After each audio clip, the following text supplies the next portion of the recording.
నమస్తే, welcome to Kirik news. నేను మీ కడారి శ్రీనివాస్. ఈరోజు మనం మాట్లాడుకునే అంశం ఎగ్జిట్ పోల్స్. ఈ యొక్క ఉదయం నుంచి అన్ని ఛానళ్లలో కూడా ఆ సర్వే, ఈ సర్వే, ఇది గెలవబోతుంది, అది గెలవబోతుంది అంటూ ఓట్లేసిన జనాలనే, ఓటర్స్ని, తీర్పు తీర్చే వారినే కన్ఫ్యూజ్ చేసే పరిస్థితుల్లో ఉంది. అసలు ఈ ఎగ్జిట్ పోల్స్ అనేవి శాస్త్రీయమైనయా, అశాస్త్రీయమైనయా అనే విషయాల మీద ఒక 5 నిమిషాలు మనం మాట్లాడుకుందాం.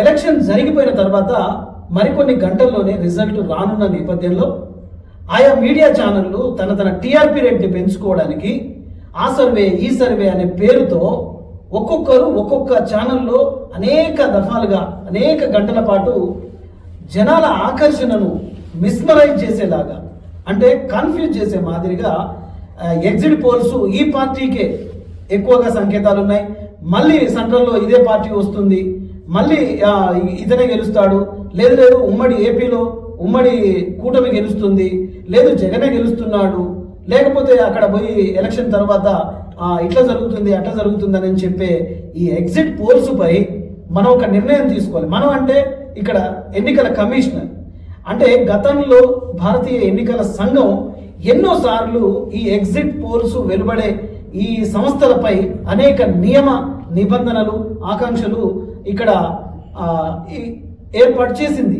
అయినా సరే ఎటువంటి నియమ నిబంధనలు కూడా, అంటే ఎన్నికల కమిషన్ ఏదైతే చెప్పిందో ఆ నియమ నిబంధనలు కూడా పూర్తిగా తుంగలు తొక్కి దీనికి ఇన్ని సీట్లు వస్తాయని చెప్పేసి అసలే అంకెను చూపించడం దేనికి సంకేతం? నిజానికి జర్నలిజం రోజు రోజుకి కనుమరుగవుతున్న నేపథ్యంలో ఆయా ఛానళ్లు టీఆర్పీ రేటు కోసమే సాగిస్తున్న ఈ పోరాటంలో బానిసలుగా, తెలివి తక్కువ వాళ్ళకి ఎవరైతున్నారంటే ప్రజలు చూసే వాళ్ళే అవుతున్నారనేది నేను చెప్పదలుచుకున్నాను. వాస్తవానికి ఎగ్జిట్ పోల్స్ అనే చరిత్ర మనకు అసలు లేదు.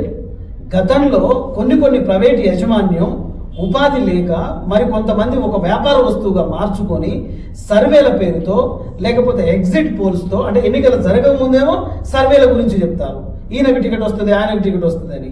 ఎన్నికలు అయిపోయి ఓట్లు వేసిన తర్వాత అవి బ్యాలెట్ బాక్సుల్లో ఉన్న తర్వాత ఇంకో ఈ పార్టీకి వేవ్ వస్తుంది అంటారు, ఇంకో పార్టీకి వేవ్ వస్తుంది. ఎవరు చెప్పారు వీళ్ళకి? అసలు జనం నాని పట్టుకోవడం ఎవరి వల్ల అవుతుంది? కనీసం ఇంట్లో మన పిల్లలు ఏమనుకుంటున్నారో, మన ఇంట్లో ఇళ్ళలు ఏమనుకుంటుందో కన్నా తెలియని పరిస్థితిలో ఉన్న మనం పబ్లిక్లో జనం యొక్క ఆలోచనను పసిగట్టినట్టుగా బీజేపీకి ఇన్ని వస్తాయి, లేదంటే బీఆర్ఎస్కి ఇన్ని వస్తాయి, లేకపోతే కాంగ్రెస్కి ఇన్ని వస్తాయి అని చెప్పడము, వీళ్ళకి ఇంత రైట్స్ ఎవరిచ్చారు? ప్రజాస్వామ్యంలో మీడియాది 4వ ఎస్టేట్ అని అంటాం. సో ఇలాంటి మీడియా ఎందుకు ప్రజల్ని తప్పుదో పట్టిస్తుంది అంటే కేవలం వాళ్ళ యొక్క టీఆర్పీ రేటింగ్ను పెంచుకోవడానికి ఏదో ఒకటి 4 ఛానళ్ళు 4 రకాలుగా చెప్పడం ద్వారా ఏదో ఒకటి అయిందనుకోండి, మేము ముందే చెప్పినాం కదా, అందుకనే ఇది వచ్చింది, మా ఛానల్, లేకపోతే మా సర్వే, మా టీము చాలా కష్టపడి చేసిందని చెప్పుకునేలాగా ప్రజల్ని, ఒక వ్యవస్థని తప్పుదో పట్టించే విధంగా ఈ ఎగ్జిట్ పోల్స్ అనే ఉంటుంది. ఇక పొద్దున్న నుంచి మనం చూస్తూనే ఉన్నాం. చూసి నాకే ఫెడప్ అయిపోయి ఈ విషయం మీద మాట్లాడాలనే మీతో నేను మాట్లాడుతున్నాను.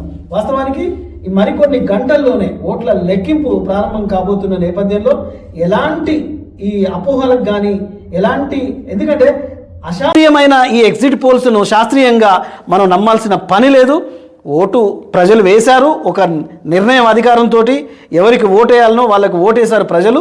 ఖచ్చితంగా తీర్పు మరికొన్ని గంటల్లోనే మొదలు కాబోతుంది.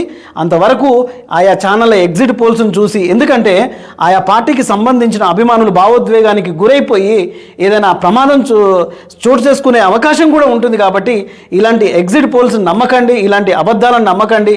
ఆల్రెడీ మనం ఒక ఉద్దేశంతో మనం ఓటు వేశాం, మీరు నేను మనం అందరం ఓటేసాం. ఆ ఓటు నిర్ణయం అనేది ఎన్నికల కమిషన్కి ఆ బాధ్యత ఉంది. ఓట్ల లెక్కింపు మరికొన్ని గంటల్లోనే జరుగుతుంది. అవి వచ్చిన తర్వాత రేపు టైంకి ఖచ్చితంగా మనకు గెలుపువదో ఓటమి ఎవరిదో, ఎవరికి ఎన్ని సీట్లు వచ్చాయో, ఎవరికి ఎన్ని సీట్లు రాలేదో అనేది మన కుండ బద్దలు కొట్టినట్టుగా చెప్పొచ్చు. ఇక చివరిగా చెప్పేది ఏంటంటే, సెంట్రల్లో బీజేపీ ప్రభుత్వం వస్తే ఒక చరిత్రను తిరగరాసే విధంగా ఇక్కడ రాజకీయాలు ఉండబోతున్నాయి. ఎందుకంటే 2 దఫాలుగా ముఖ్యమంత్రి అయినా ప్రధానమంత్రి అయినా 2 దఫాలుగా ఉంటే ఆ ప్రజాస్వామ్యంలో ఇది ఒక పద్ధతిగా వెళ్ళిపోతుంది. కానీ 3వసారి కూడా మళ్ళీ బీజేపీ వచ్చేస్తే civil code, common civil code తీసుకొచ్చే అవకాశం ఎక్కువగా ఉంటుంది.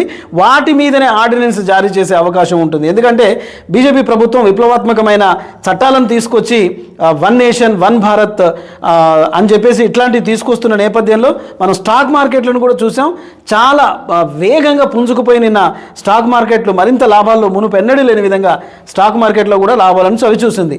మొత్తానికి ఏం చెప్తున్నంటే ప్రజాస్వామ్యంలో మార్పులు ఉండాలి. ఒక సంవత్సరం ఒక పార్టీ, ఇంకో సంవత్సరం ఇంకో పార్టీ ఉంటే ఎత్తుపల్లాలు ఉంటే ఒక పాలకుడికి భయం భక్తి కూడా ఉంటుంది.